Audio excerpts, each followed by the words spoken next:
Hello friends, आपका स्वागत है मेरे चैनल पे। तो जैसे कि आप सभी लोग सीएसआर नेट जून 2024 का एग्ज़ाम देने जा रहे हैं और एक टाइम था, मैं भी इस एग्ज़ाम को देने जा रहा था और उसके बाद मैंने इस एग्ज़ाम को क्वालिफ़ाई किया और जैसे आप जानते हैं इस एग्ज़ाम को मैंने 3 टू 4 टाइम्स क्वालिफ़ाई किया है। तो आज मैं आपसे डिस्कस करूँगा कि क्या स्ट्रैटेजी है जो मैं अपनाता हूँ एग्ज़ाम क्वालिफ़ाई करने के लिए और कैसे वो आपको हेल्प करेगी अगर आप इस बारे में जानते हैं तो। तो चलिए शुरू करते हैं। तो देखिए सबसे पहले तो मैं ये कहूँगा, ये जो मैं स्ट्रैटेजी बता रहा हूँ वो ये एग्ज़ाम डे की स्ट्रैटेजी बता रहा हूँ कि एग्ज़ाम डे में आपको किन बातों का ध्यान रखना है और कैसे आपका एग्ज़ाम क्वालिफ़ाई होगा। तो देखिए सबसे पहला पॉइंट, तो आपके पास पहले से ही प्लानिंग होनी चाहिए और देखिए ये प्लानिंग आपको एग्ज़ाम में जाने से पहले बनानी है कि आपको कैसे एग्ज़ाम को अटेम्प्ट करना है, कितना टाइम आपको किस पार्ट में देना है, कौन-सा पार्ट आपको पहले करना है। इस स्ट्रैटेजी को आप बना सकते हैं और बाकी मैंने क्या अपनाया था और मेरा क्या प्लान था, उसके लिए मैंने ऑलरेडी एक वीडियो बना रखी है और अगर आप देखना चाहें तो उसको डिस्क्रिप्शन बॉक्स में आपको मिल जाएगी और कर दूँगा और मैं आई बटन में भी उसे पिन कर दूँगा। सेकंड है, आपको नेगेटिव मार्किंग बचानी है। जब भी आप एग्ज़ाम दें तो ये याद रखें कि नेगेटिव मार्किंग से ही आपके 1-2 मार्क्स या 4-5 मार्क्स कम रह जाते हैं और तब जाके आप कट ऑफ से रह जाते हैं। तो नेगेटिव मार्किंग आपको बचानी है। और इसी में थर्ड पॉइंट ये है, नेगेटिव मार्किंग ज़्यादातर मुझे लगता है ऑर्गेनिक के क्वेश्चनों में ज़्यादा होती है।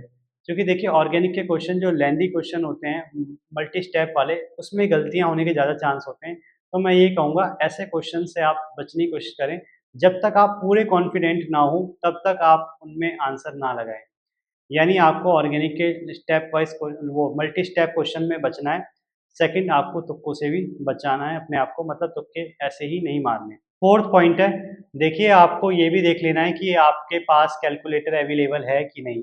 क्योंकि कई बच्चे ऐसे हैं जो ये भी नहीं जान पाते पूरे एग्ज़ाम में कि उनके पास कैलकुलेटर है या नहीं।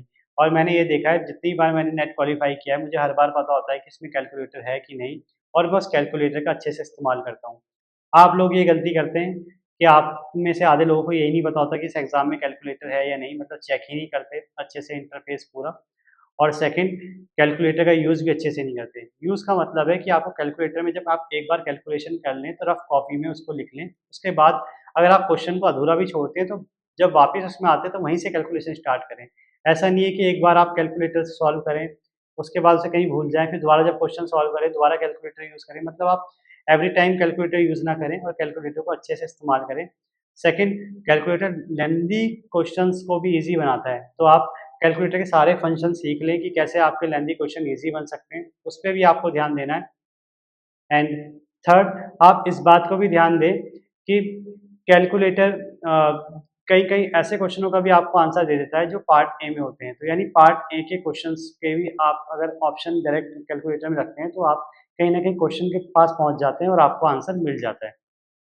नेक्स्ट पॉइंट इसी से रिगार्डिंग है कि पार्ट ए आपको मिस नहीं करना है। देखिए जितनी बार मैंने जेआरएफ निकाला है, सबसे अच्छी बात उसमें मेरी ये रही है कि मैंने पार्ट ए ज़रूर अटेम्प्ट किया है और मैंने ये भी देखा है मैं पढ़ के जाऊँ या ना जाऊँ, पार्ट ए में 5 टू 7 क्वेश्चन ऐसे मिल जाते हैं, जो इतने ईज़ी होते हैं कि उसमें 10 टू 15 मार्क्स आपके आराम से आ जाते हैं। तो मैं यही कहूँगा कि आपको पार्ट ए बिल्कुल मिस नहीं करना है और पार्ट ए के लिए भी आपको टाइम देना है। नेक्स्ट पॉइंट है, इस बात का आपको ध्यान रखना है कि जब आप पूरा पेपर कर लें तो 15 से 20 मिनट रिवीजन के लिए भी रखें। रिवीजन इन द सेंस आप देख लें कि आपने जो ऑप्शन टिक किए वो ठीक किए कि नहीं। कहीं ऐसा तो नहीं है कि आपको आंसर भी ठीक आता था और आपको लगता है आपने लगाया भी सही है पर कहीं न कहीं आपने टिक करते समय गलत टिक कर दिया। टिक या क्लिक कह सकते हैं आप, सीबीटी पेपर है आपका। कभी-कभी ऐसा होता है कि 4 सही होता है, हम थर्ड पे लगा देते हैं, थर्ड सही होता है, हम सेकंड पे लगा देते हैं जल्दीबाजी में। तो ये चीज़ें मिस हो जाती हैं और कभी-कभी ऐसा होता है कि हम मार्क फॉर रिव्यू भी नहीं कर पाते क्वेश्चन को जो हमें आता है और या किसी गलत क्वेश्चन को हम सिलेक्ट कर लेते हैं जो हमें हटाना होता है। तो इन सबको चेक करने के लिए आपके पास 20 मिनट्स होने चाहिए, इस बात पे भी आप ध्यान दें। And last but not the least, आपको कॉन्फिडेंस बना के रखना है और नेगेटिविटी से बचना है। कॉन्फिडेंस मतलब आपको ये कॉन्फिडेंस रहना चाहिए जो भी आपने पढ़ा है, उससे आपका एग्ज़ाम क्वालीफाई हो जाएगा और वो इनफ है। ऐसा नहीं होना चाहिए कि आप एग्ज़ाम वाले दिन जाएँ और आप बाहर सेंटर में जाके ही डर जाएँ। आप ये सोचें कि अ, बच्चों का डिस्कशन जब आप सुने तो आप सोचें कि आपने ये नई चीज़ नहीं पढ़ी या ये चीज़ आ जाएगी या ये चीज़ आ जाए जो मुझको नहीं आता, इससे आप घबरा जाएँ। या किसी कोचिंग की टी-शर्ट पहने हुए आपने कोई बच्चा देख लिया तो आप घबरा जाएँ, अच्छा करेगा आप नहीं कर पाएँगे। या ऐसा हो सके कि किसी बच्चे को आपने देख लिया जिससे आप इंटेलिजेंस समझते हैं, तो आप सोचेंगे कि सीट्स आपकी नहीं बच पाएगी। तो देखिए ये सब नेगेटिव थॉट्स हैं, इनको आप अवॉइड करें और कॉन्फिडेंस से जाएँ। आप बस ये सोचें कि जो भी आपने प्रिपरेशन करी है, उसका आपको फल ज़रूर मिलेगा और जितना आपने पढ़ा है, उसी को आप यूटिलाइज़ करने की कोशिश करें और अगर आप सही से यूटिलाइज़ करेंगे ना, तो 100% आपका जेआरएफ हो जाएगा। तो इस बात का आप ध्यान रखें कि ऐसी कोई भी गलती ना करें कि लास्ट मोमेंट में आपकी चीज़ें खराब हो और नेगेटिविटी से बचें और प्योर थॉट्स के साथ जाएँ।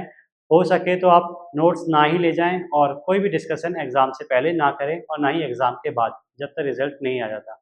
तो आई होप आपको मेरी बात समझ में आई होगी और आप इन पॉइंट्स का ध्यान रखेंगे और आपके ये काम भी आएँगे। बाकी इसके अलावा कोई भी डाउट आपके मन में हो या कुछ भी आपको पूछना हो, तो आप कमेंट बॉक्स में कमेंट कर सकते हैं या मुझे मेल कर सकते हैं। Thank you.